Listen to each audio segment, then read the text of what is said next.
Now, many people would introduce themselves as name, where they came from, but I truly believe that I am a citizen of this world. I had negated and I had thrown out my identity that was bound to one culture, my history that was bound to one tongue and one language. Now, I've been traveling around the world for many, many years, since 1992. That makes it around 16 years on the road. And I am obsessed with mainly one idea, and that idea is justice. I find my main dilemma, my main quest, my main question is the following. Like now, what we heard with the interview with the art professor, he believes that people can choose. He believes that we can choose between what is right and what is wrong, and that is my dilemma. I don't believe that people can choose. I don't believe that people can have the ability to know what is right and what is wrong, simply because of one and only one reason. The mind does not have the freedom to see all the alternatives. As long as the mind is bombarded with one or two of them, as long as the Western and the white culture is bombarding and is targeting all the rest of the world with their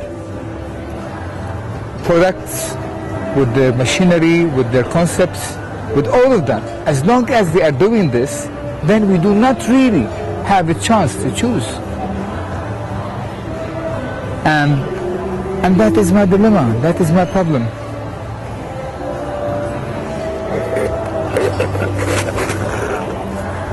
Now, I'm here in Thailand. I love this country. It's an amazing country. The entire area of South Asia is an amazing country. I love the simple people. I love the small, simple villages. I love the small, simple rural areas. And yet, it makes me sad again and again to see the entire culture infiltrated with Coca-Cola, hamburger, burgers, McDonald's, Western clothes, and all the lot.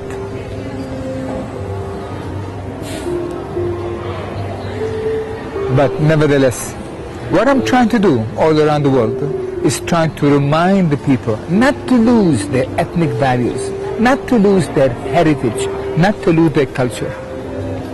I'm trying to remind the people that if we surrender to the powers of the West, if we surrender to all the seductive measures that the West is taking, then we would lose our identity, we would lose who we are. It took hundreds of years for this culture to stand up. It took hundreds of years for this culture to be what it is, to say, I am Thai. And I don't need to see it lost at the feet of the Western civilization. That is my fight everywhere I went, all around the world. In Somalia, Djibouti and Sudan, I was fighting against FGM, or what we call female genital mutilation. In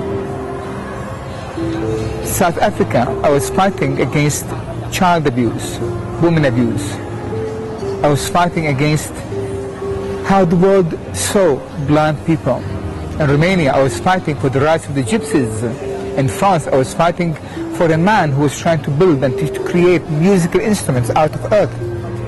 Everything that belongs back to earth, for me, is important. Everything that could bring back our values. I see again and again that only through the greed of the white man, the entire world had changed, discolored in the last 50 years. I'm here in Thailand and in every other place of the world to remind the world that we are different races and that we should fight for who we are, that we should not forget, that we should remember who we are, that we should not surrender, that we should be guided again and again to what we can be, who we are. We are connected, all of us, to a genetic and cultural basis, and that's what makes the world colorful. Imagine, just imagine what would happen if everywhere we go, we saw people wearing jeans, eating McDonald's, and drinking Coca-Cola. What would happen to the world? Honestly, what would happen? Where is the ethnicity of the world? Where is the color of the world? Where are the differences of the world? And that bothers me, that nobody can see. Nobody can see that we cannot choose. That's what bothers me. I'm here in Thailand to try to make a change. I hope I can make it.